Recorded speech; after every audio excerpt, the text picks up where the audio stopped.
All right, UK Pacific, turn 3.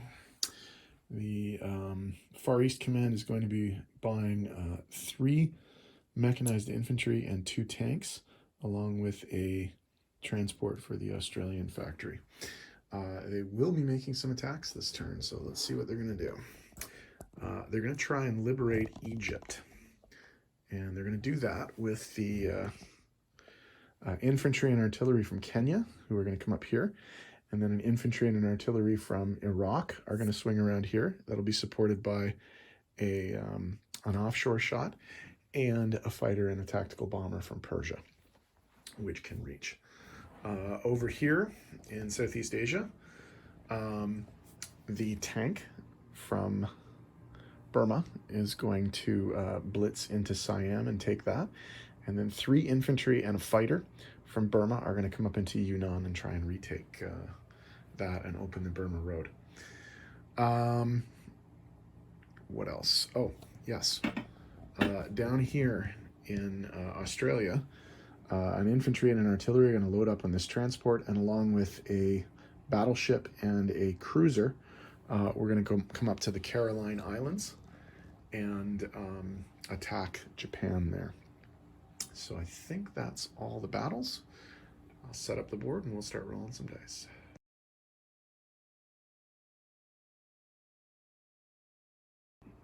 All right, for the amphibious landing in Egypt, the Far East Command is coming in with the merchant ship Sobieski, which is carrying an infantry and an artillery. The HMS Princess Beatrix, which is carrying an infantry and artillery. There will be an offshore shot from the HMS Newfoundland cruiser, and a fighter and a tactical bomber. Oops, put out the dice for these. 1, 2. 1, 2. The Italians are defending with 2 tanks. So we have 4 2s, 2 3s, and a 4. 2 hits. 2 hits. 2 hits. So Italy defends and misses with both. So the Far East Command liberates Egypt for its European brethren and doesn't lose any casualties in the process. Okay, the battle for Yunnan, 3 infantry and a fighter are coming in. And they did not get any hits on their first attack round. Artillery defends and misses.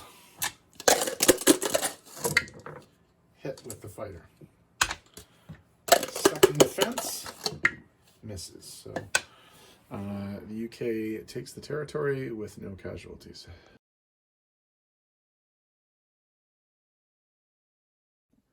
Okay, for the amphibious landing in the Carolines, the UK Pacific forces are coming in with the HMAS Kanimbla and an infantry and an artillery from the Anzac forces.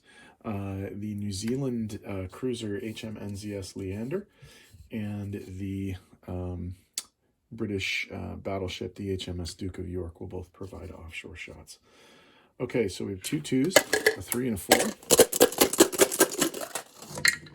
And we only got 1 hit, so that's not outstanding.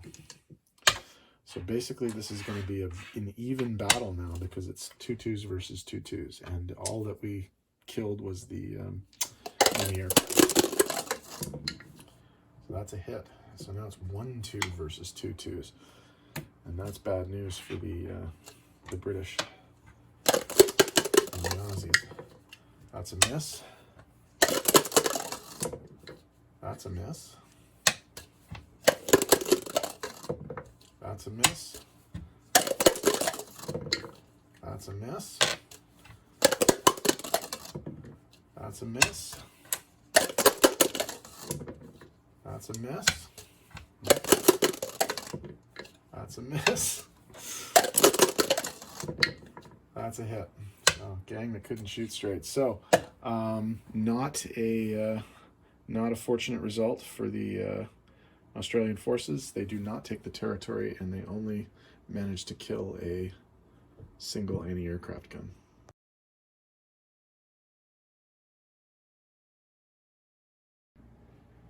Okay, non-combat movement. The 2 planes involved in the Egypt attack are going to land in Anglo-Egyptian Sudan. Actually, no, they're not. They're going to land in Transjordan. And the 3 infantry from Iraq are going to go to Transjordan as well. Over here in the South Pacific, or in Southeast Asia, 2 infantry and an anti-aircraft are going to move back into India. 2 infantry from Burma. 2 infantry and an anti-aircraft from Burma are going to go forward into Shan State. The fighter plane from Yunnan is going to land back at the airbase in India. And then over here with the Australian and other forces, we're going to sail those north to around the Caroline Islands to shore up the naval forces there. But we will not be moving anything out of New South Wales, just in case the Japanese try anything funny. So that should be that. And I'll tidy up the board and get back in a sec. Okay, for placement of new units, the 3 new mechanized infantry are going to go into India. The 2 new tanks are going to go into India. Remember, the factory has been changed to a major factory now since they're at war. And then the new transport is going to go down in Sydney Harbor there. Okay, the 2 changes to income, or 3 changes to income, sorry, are over here. Siam is now part of UK Pacific. Yunnan is now Chinese again. And Egypt is now part of UK Europe again. So in terms of the adjustments that need to be made to the income tracker, let's go over here and have a look. So the Italians go down 2 for Egypt. They go from 15 to 13. And the UK Europe goes from 27 to 29. The Chinese go up 1 and the Japanese go down 1. And then the Japanese go down another 1 and the UK Pacific goes up to 25. Okay. So in terms of income, they have a base of 25 and they have 2 national objectives. Malaya is still under their control, so they're going to get 5 IPCs for that. And they get another 5 IPCs because, I can't remember. Because they've got a unit in originally controlled Dutch territory. So they do get a bonus for that. So they're going to have 35 IPCs to spend at the beginning of the next round. And the Japanese are up next. We will see what they do. There are some tempting targets around the board. There are American naval units here. There are UK naval units here. There's quite a bit of stuff that can happen. So we'll see.